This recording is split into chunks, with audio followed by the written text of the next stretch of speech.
all weekend long. Since he got out of COVID, he's been doing, on average, at least 2 a day.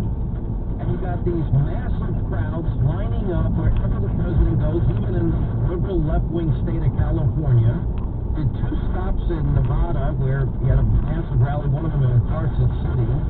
2 stops in Arizona with 2 rallies. One, as I said, in Prescott, one is in Tucson.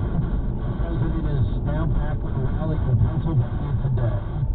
And his geriatric opponent is missing in action, hiding. Now, the campaign now to make this historic and unprecedented decision, they've had to make a calculation here.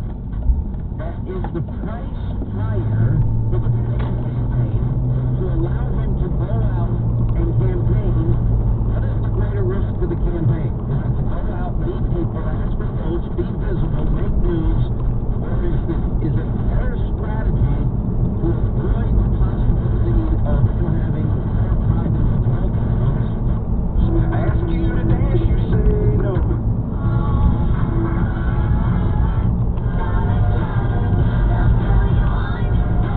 So many different methods. All you can call the league.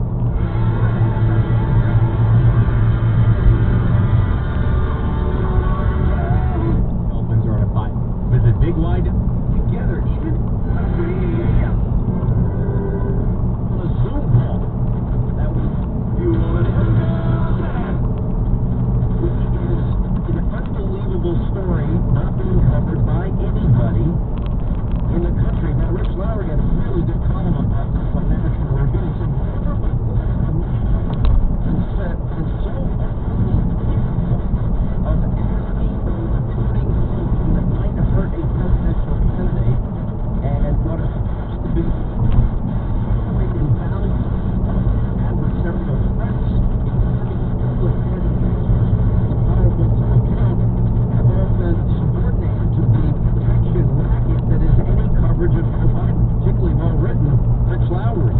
Even the lowest common denominator of news, simply being interested, has been tossed aside. Boring, uneventful is a new newsworthy, and hiding in a basement is not even questioned by anybody except for maybe us, which is, in and of itself, it speaks volumes. I mean, here you got a story with more mysteries, more plot lines. Take the New York Post story out of this for just a second here, where Joe Biden, with the emails now corroborated and confirmed by other news outlets, that in fact he did know more than he said about his son's business dealings.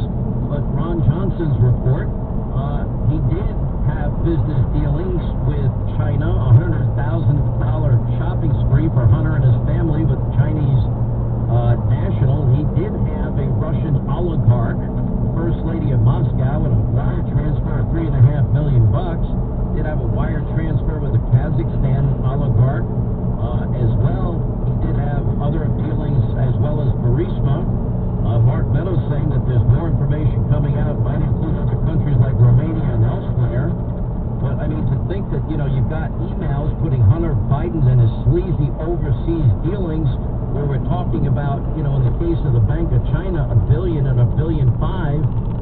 Is that the reason why Joe Biden had no desire whatsoever to shut down the virus and called the president's travel ban, which likely saved hundreds of thousands of lives? Hysterical xenophobia and fear-mongering. It's unbelievable. Now, something that always seems to happen, the media likes to deflate people's enthusiasm, but then all of a sudden they get nervous. All right, how wrong do we want to be this year? Not that they really seem to care, because they were wrong for 4 years about their phony Russia-Trump collusion conspiracy theory, or the other hoax, or the Ukrainian hoax, or whatever other propaganda lies. Investors Business Daily survey has now come out, and it now shows a 2-point race with Biden and President Trump, and that is, literally at this point a dead even match. You've got this group called the Tafadlu Group, which is run by this guy Robert Kahal. He also did a podcast with Rich Lowry as well. They're the people that actually called it right. They predicted in 2016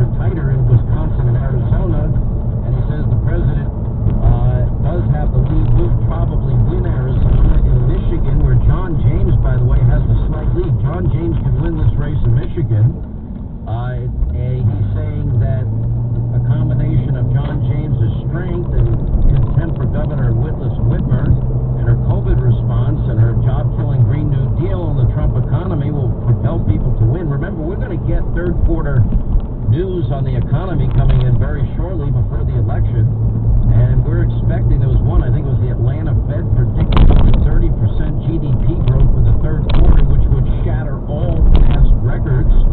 Real Clear Politics is now showing a dramatic shrinking in all the key battleground states. A lot of this is even lower than where they had President Trump versus Hillary Clinton back in 2016. I'm not saying to take anything for granted here. I'm just saying that my read of all of this based on, let's see, them being wrong with the exit polls in 2004, 2016, all the 2016 polls that were wrong. I'm saying don't let these polls influence you one way or the other. Just assume that your vote will tip the balance in your state, and you better get out and vote if you don't want this most radical agenda implemented in this country. Pennsylvania, we see now that this is becoming a dead heat race. The ads now running in Pennsylvania by the Trump campaign are devastating, calling out Biden and Kamala Harris for outright lying as it relates to wanting to ban fracking. And I think that a lot of this, even the Politico is reporting that the instruments that we have to gauge this race, the polling, predictive models are built around, quote, unquote, normal elections. And this is anything but a normal election, said one Democratic operative. I believe that's true. That's why I've been saying to anybody that will listen, nobody knows the outcome. The only thing I can tell you that is true is you will determine the outcome.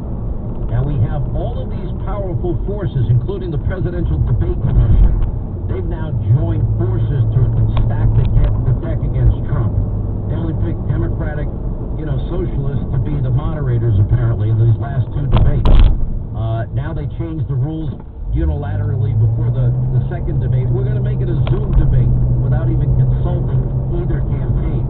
Now they've decided they're going to have their mute button when each candidate gets their opening 2 minutes on any given topic. And then, of course, we have somebody that apparently posed with pictures with Obama and Biden and has a and was caught on tape, I guess, with Jennifer Palmieri of the Clinton campaign saying, I'm going to hear the questions I'm going to give you. Unbelievable. Another thing that nobody's paying attention to, the economy is beginning to surge. And a couple of things are happening. We're on the verge of a vaccine announcement from one of any of these, Moderna, AstraZeneca, Pfizer, Johnson, all these companies now are really right there.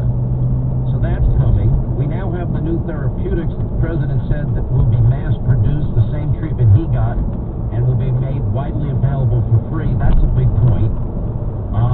This breaking single-family home building for the month of September just came out today, cementing the housing market status as the star of the economic recovery thanks to record interest rates and a migration to the suburbs and low-density areas as Americans seek more room for home offices and schooling. But anyway, the Commerce Department today reinforced expectations that the economy rebounded sharply in the third quarter after suffering the deepest contraction in the last 73 years in the second quarter.